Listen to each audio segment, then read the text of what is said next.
Kita langsung ke Bang Ali Mukhtar Ngabalin yang berinteraksi langsung dengan Ida Dayak. Bang Ngabalin mungkin ada percakapan apa? Apakah sudah berbicara apa sebenarnya rahasia Ida Dayak sehingga bisa mengobati ribuan puluhan ribu orang? Iya, terima Buktinya kasih. apa gitu Bang? Terima kasih untuk catatan demokrasi, terima kasih untuk TV One karena malam hari ini bisa mengangkat materi ini, Mas. Jadi yang pertama memang jumpa sama Ibu Ida Dayak ini bukan untuk yang pertama kali. Oh. Karena memang beliau dahulu juga di Papua, di Serui, kemudian pernah di NTT, Adonara, di Sumba. Kami juga waktu datang ke IKN di Penajam Pasar Utara juga. Jadi maksud saya memang syukur alhamdulillah Indonesia ini kan dia punya apa ya, punya negeri yang dianugerahi oleh Allah Subhanahu wa taala sehingga ada manusia-manusia seperti Ibu Ida Dayak ini. Saya setiap datang ke TV One sejak barangkali 2 tahun terakhir deh. Sejak 2 tahun terakhir selalu Mbak Yu, Bunda, saya selalu bawa termos air panas karena kalau muncul asam lambung saya pasti saya pakai termos itu. Ya alhamdulillah ini sampai dengan hari ini, until now, sampai saat ini, mungkin sekitar 3-4 bulan ini saya tidak pakai lagi termos. Iya karena beberapa kali memang lewat minyak Dayak. Berarti itu. sempat diobati oleh Bu Ida Dayak Ya juga? tadi lagi. Biasanya kalau kami sholat, sujud dan ruku juga itu saya bermasalah dari lutut. Karena ya dulu kan kita anak tentara jadi suka ikut-ikut Diapakan terjun. itu Bang? Kan GERD Minyak, kan di dalam minyak. Proses lambung ya pengobatannya Bang. seperti apa ya? Tadi biasa saja minyak, dia begitu buka botolnya. Yang membuat saya yakin-yakinnya karena setiap, bukan saja karena saya bersorbanan, bukan ya. Tapi setiap dia membuka botolnya selalu dia bilang Bismillahi tawakkaltu ala Allah wala haula wala quwata illa billah. Kemudian tuang ke tangannya, ditaruhlah ke lutut kami sambil punggung juga seperti itu. Jadi maksud saya ini sebetulnya adalah faktor pertama adalah faktor keyakinan dan yang kedua kalau Tuhan menganugerahkan karoma, menganugerahkan satu kelebihan, menganugerahkan sesuatu yang dimiliki oleh Tuhan meskipun sebesar biji zarah, Tuhan tidak pernah memilih orang kan, mau laki, mau perempuan, mau Islam, mau Katolik, mau Protestan, Hindu, Buddha, Konghucu, mau Jawa, mau Papua, mau tidak ada urusan. Karena Tuhan yang punya kehendak. Karena itulah faktor hakul yakin membuat hari ini kan di mana-mana orang semua tertolong. Yang lebih dahsyat lagi karena paling sering dia menolak uang. Dan dia tidak pernah memberikan tarif orang tidak Termasuk pernah. kepada Bang Ngabalin? Termasuk kepada saya. Dan setiap saya datang dia bilang, kalau kakak kasih saya uang, saya tidak mau. Saya bilang, iya saya tidak ada uang, saya juga tidak mau kasih Ida uang. Begitu dia bilang. Tapi kami penasaran seperti ini Bang Ngabalin. Bang Ngabalin tadi menceritakan GERD. Kan kalau yang tersebar di media sosial Kalau tulang ada jelas yang ya, tulangnya kelihatan bengkok, ya. kelihatan banget. Hitungannya cepat sekali. Iya. Kalau Bang Ngabalin memang prosesnya apakah seinstan itu juga atau beberapa kali terapi alternatif itu Bang? Tidak, kalau waktu itu saya mulai jam 9 pagi, tapi begitu siang, saya tidak merasa lagi, waktu setelah saya makan saya kan tidak merasakan lagi. Itu lagi kumat Iya. berarti? Proses yang dilakukan seperti apa sih pada saat pengobatan GERD itu kan? Minyak ya, dia gosok di kitab sini, dia konsentrasi lah begitu, tekan beberapa menit, kemudian dia tuang lagi minyak di sini, udah selesai, udah Bang. Satu waktu ada teman juga datang, kemudian ada tangan yang tidak terlalu beres, dia pegang, dia bilang, oh saya tidak bisa obati ini, saya sudah cek, saya tidak bisa cek, karena ini menyangkut urat, menyangkut ini. Jadi diarahkan ke medis? Iya, dia bilang kalau saya bisa, saya bilang bisa, kalau bisa Bapak ke dokter, begitu kata dia. Tapi Bang Ngabalin bertanya dengan Ibu Ida Dayak, apakah ini memang turun-temurun kemampuan yang ia Kalau miliki ibu atau memang ada? pertama begini, tadi saya sempat tanya, memang dalam beberapa terah keluarga ada, tapi dia sendiri juga untuk sampai pada tingkat untuk berobat orang banyak itu bukan setahun 2 tahun dia bergerilya, brother. Jadi memang cukup lama dan mendapat tantangan yang banyak. Tadi saya tanya kemudian dia bilang biarlah, kalau nggak salah saya sudah mengirim juga ke TV One.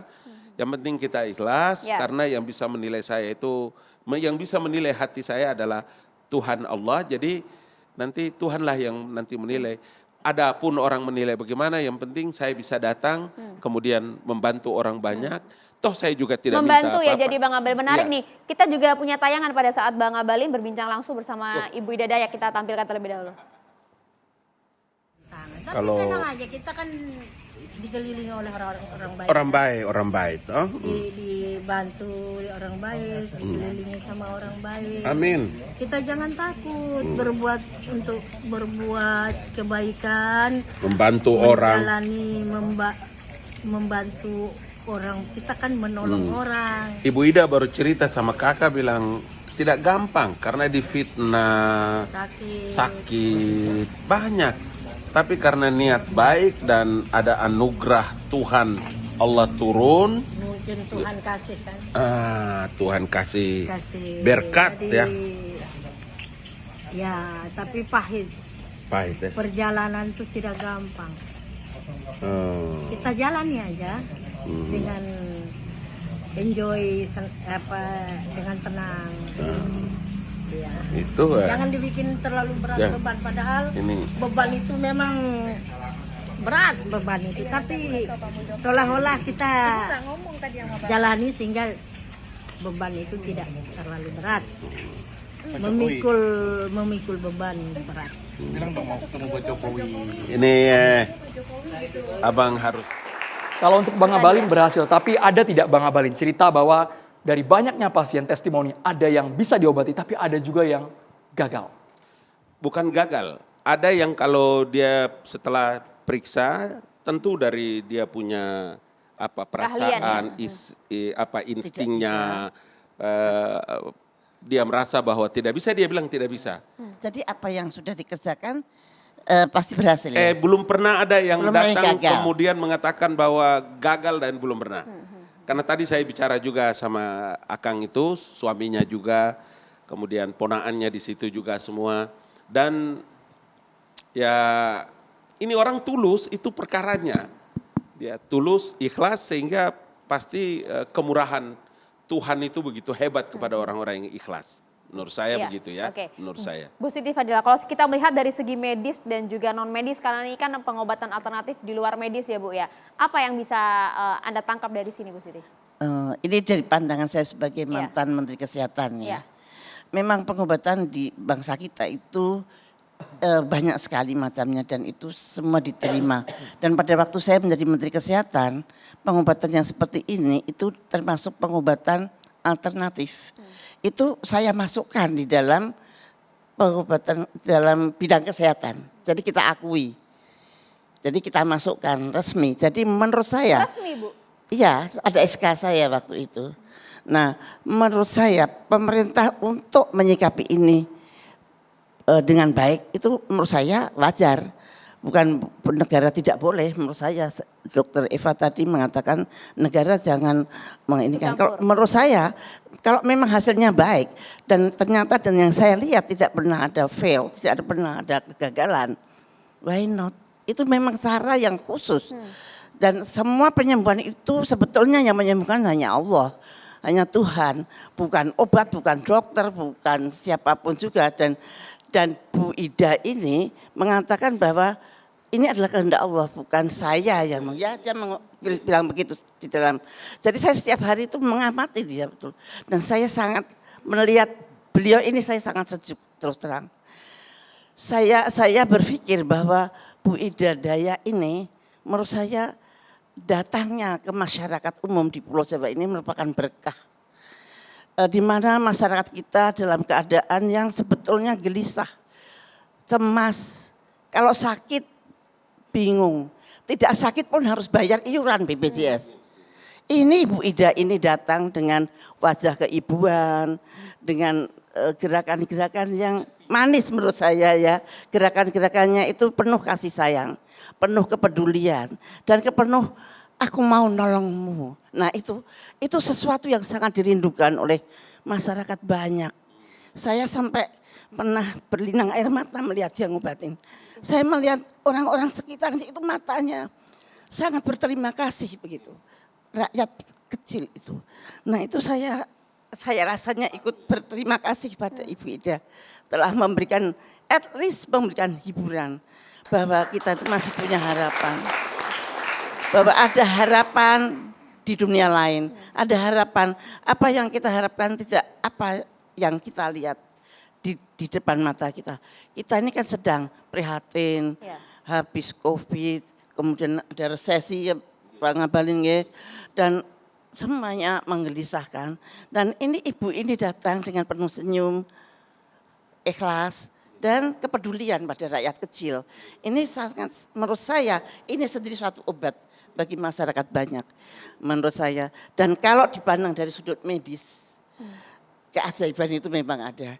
Dulu waktu saya jadi menteri ada ponari, barangkali masih ingat ponari. Batu Dan celup. kemudian saya diamkan saja, saya hanya amatin kalau sampai ada komplikasi Oke, atau oke. apa begitu itu harus kita tolong. Tetapi kita tidak melarang dan kemudian kita tuturi handayani saja dan kemudian setelah dia menanjak dewasa hilang sendiri. Tapi kalau ibu ini barangkali keikhlasannya itu yang sangat sampai saya kepengen ketemu loh Pak Ngabalin. Aduh, saya Bu Ida, saya kepengen ketemu pada Bu Ida. Nanti habis acara saya telepon beliau biar kapan Mbak Yu, Ibu Siti Bunda Fadila, siap. tapi seperti ini kan memang ada landasan, ada SK-nya khusus untuk pengobatan alternatif. Ya. Tapi masyarakat Itu awam, termasuk bekam, Itu dia. termasuk akupunktur, termasuk herbal. Sehingga ada rumah sakit yang obatnya ada herbal. Nggih. Dan itu biasanya menjadi musuhnya dokter-dokter yang pendidikannya sangat barat gitu. Menurut saya ada ilmu kedokteran itu banyak.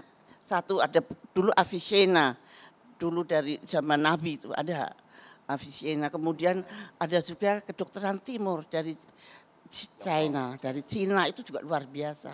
Kemudian dari barat, tapi dari barat yang menguasai dunia. Sehingga apa-apa kita diatur mikirnya harus sama dengan barat. Nah ini bukan dari barat, bukan dari Cina, bukan dari timur. Dan ini memang agak spiritualis begitu. Ini Transenden. Nusantara, Masyarakat Bu kita Menteri. transenden. Ini Nusantara. Ini. Nah itu adalah rahmat Allah yang diberikan soalnya seperti ini, Ibu Siti Fadila. Ada juga masyarakat awam yang mengaitkan, ini mohon maaf, antara alternatif, kemudian mistis, klinik dicampur adukan. Padahal mungkin alternatif kan ada indikator-indikator yang sudah diatur oleh Ya negara. ada. Alternatif bukan berarti goib kan begitu ya Bu ya? Kalau alternatif sudah ada kok kriterianya, ada. Termasuk bekam dan termasuk kalau ini kan kalau dia bisa menguraikan kan bisa sebetulnya cuman kita tidak tanya saja bagaimana dasarnya dan bagaimana. Dan karomah itu memang ada.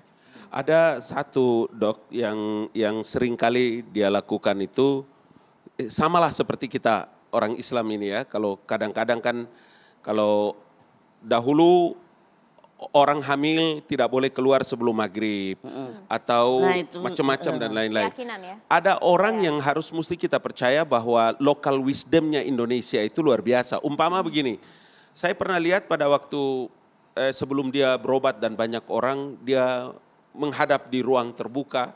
Terus saya bilang, Nona, kami menyapa Nona lah gitu ya. Apa adik Tuhan Nona baca? Dia bilang, alam ini berisi dengan seluruh kekuatan. Dan kita mesti bicara dengan alam. Apa kalimatmu tadi? Dia bilang, saya bilang, Tuhan di belakang saya ini banyak orang yang sedang menunggu saya. Berikanlah saya kekuatan. Saya punya tenaga agar saya bisa membantu. Saya bisa berdoa. Karena segala kekuatan darimu. Begitu kata tadi. Iya, tapi cara dia yang. Kalau cara kita mungkin bagaimana, tapi cara dia begitulah. Itu yang saya selalu beberapa kali juga orang bertanya sama saya, Bunda, selalu bilang apakah ini gaib, apakah ini klinik? Saya bilang bagaimana kau punya definisi klinik itu apa?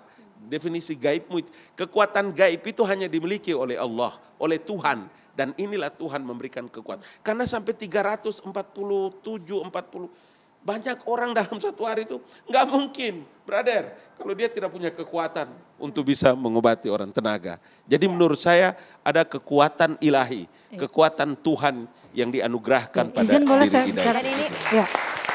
Jadi saya mau meluruskan, bukan berarti saya tidak menurut saya ini salah ya Bu ya.